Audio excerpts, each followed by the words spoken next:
Past few weeks, ESA have been building up this Tim Peake British astronaut going up to the International Space Station.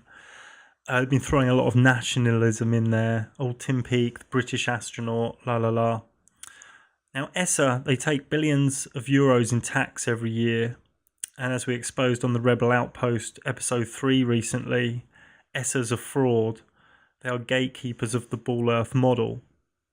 Well, today, just a few hours ago, they did a live launching of a rocket, of a spaceship, they said, that was going to take Tim Peake to dock in space with the ISS, the International Space Station, that's moving at 17,000 miles an hour or so. So the final gantry's moving away, and now 30 seconds to launch. Now, this technology is nothing special. This is what you see here is just like the V2 rocket from the 1940s in the Second World War. Sequence initiated. Ignition.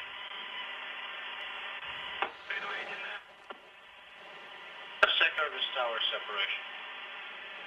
Basically just a giant firework.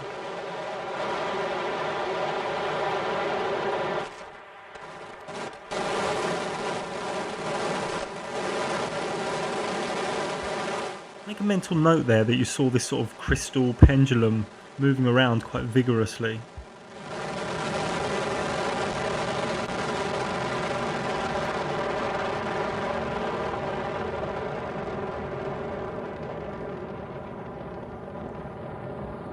The launch of Soyuz carrying ESA astronaut Tim Peake on his Principia mission to the International Space Station. On board the Soyuz spacecraft, Tim Peake in the left-hand seat, Yuri Malenchenko, Soyuz Dishing out a few chemtrails while they're at it. You can see here that their trajectory's changed. They're not going up. They've sort of curved, haven't they?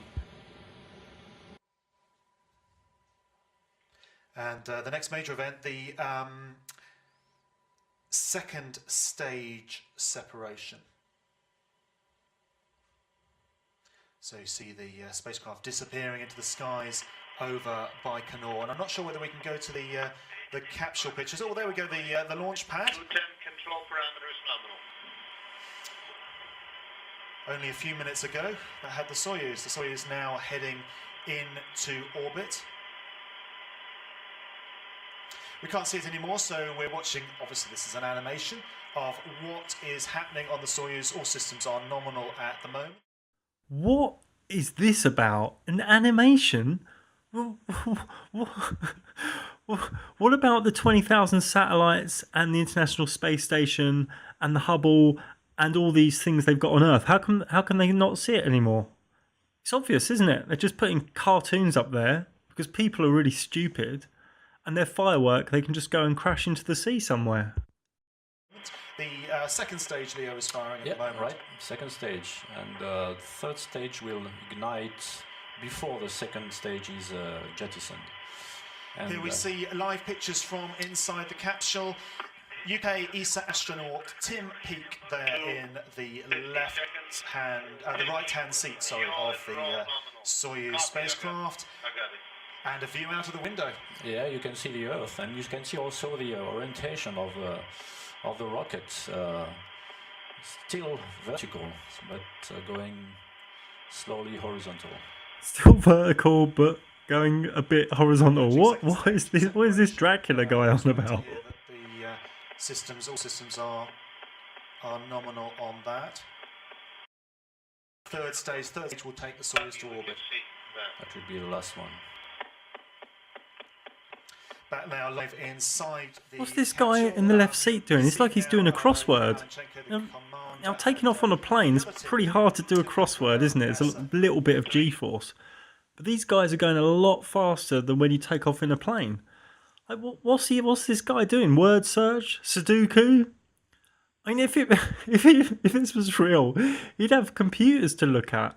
You know, his life's in danger. He's going into space. He's sitting there doing Sudoku, crossword. In the left-hand seat. And I'm sure we can tell that Tim Peake is an astronaut now because we are above the 100 kilometers. Where's the proof they're over 100 kilometres? There's no proof at all. This is just image and lies. And humanity is so droned out, it just eats it up. So that's over 50 miles. So that's the So Britain when you become an astronaut. Britain Right? has another astronaut. Britain has another astronaut. What is this? Is this some sort of sport? Is it the Olympics? All parameters nominal. Nominal. Everything's always nominal, isn't it? Copy. They're like copy and paste As from we're hearing, NASA. The communication translated between the spacecraft and mission control. That Worked in a lot of big control rooms all around the world, really, all throughout my 20s. And I could assure you, if this was real, you'd have more than what? There's about 8 people there. Now, even in like a fruit juice control room for a fruit juice plant, you can have about 10 to 15 people, you know, all the time. And this is a spaceship, and there's like 7, 8 people. This is nonsense. This is just actors, masons, people in on it. Look at this place. There's only like 4 people. There's no one there. I mean, the guy bottom left, he's just on the phone to his missus, seeing what's for dinner. There's another guy here probably just downloading stuff on Facebook. There's no one there. This is supposed to be a spaceship. So all systems looking good. We're on the 3rd stage, which will take us up to orbit. The whole flight from ground to orbit, only 8 minutes 49 seconds. It's very quick to go to the skies. And what you see on the Even laughing, man. foreground here is an indicator of the gravity level, and you can see that starting to float when we get to orbit, which is arriving now in about It needs 300 or so tons of fuel to make it that far. 20 seconds left now,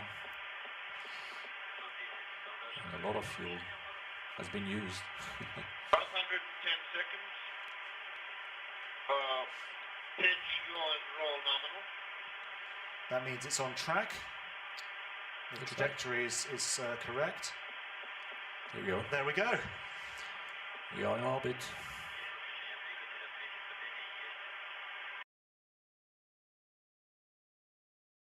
So because a little pendulum started waving around, billions of people believe that these 2 guys are in a spaceship, in orbit. It didn't explain how they got into orbit. That's another thing whatsoever. Another thing altogether. Because that pen moved around, people believe they're in 0G in space. It's unbelievable. It's very quiet on board. Very quiet on board. The Soyuz has successfully reached orbit now. It's due to take just 6 hours to change orbit and catch up with the International Space Station. Now, many things have to happen in that time, so there may be delays on the way, but so far, everything's gone So far, everything's absolutely on track. perfectly, hasn't it? And very nice. Very nice. Beautiful. So it was Eligible. fantastic to see that that movement when you suddenly get into orbit. Suddenly we've got microgravity environment. It's like hitting a wall, actually, because it stops very, very quickly. Which is, in principle, automatic, but the crew can intervene if needed to help the deployment.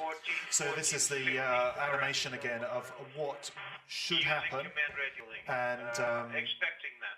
the solar arrays will deploy, gives Soyuz power in orbit, and also the almost like ears Don't know about your ears growing. It's more like your nose is growing due to all your lies. that come out of the front, the in orbit section of the. Well, here we go. Here comes the fuzzy screen, the losing contact. All about these 20,000 satellites. God, surely they can contact these people through the 20,000 satellites. You know, you can contact Pluto, but you can't contact these guys who are just like 100 kilometers up. This is complete nonsense. Let's put some really old school computer screen up with loads of numbers just changing numbers to make it look so complex. I don't know what to say. It's starting to fade, it's getting fuzzy. Check the full deployment of everything within the Soyuz. And make sure that the vehicle is tight, although that there is no atmosphere leak. Yeah, make sure there's no atmosphere leak, yes. So when they go to space, you've got to have a quick check. Hello, atmosphere leak? No, I think we're alright. I think we're right. Put some sellotape there. What do you mean, check atmosphere leak? For a long time now. If you believe this, you've, seriously, no joking anymore. If you believe this, you've had your mind controlled and you've lost a virtue, a beautiful virtue. You've lost the virtue of discernment. And I really feel for you.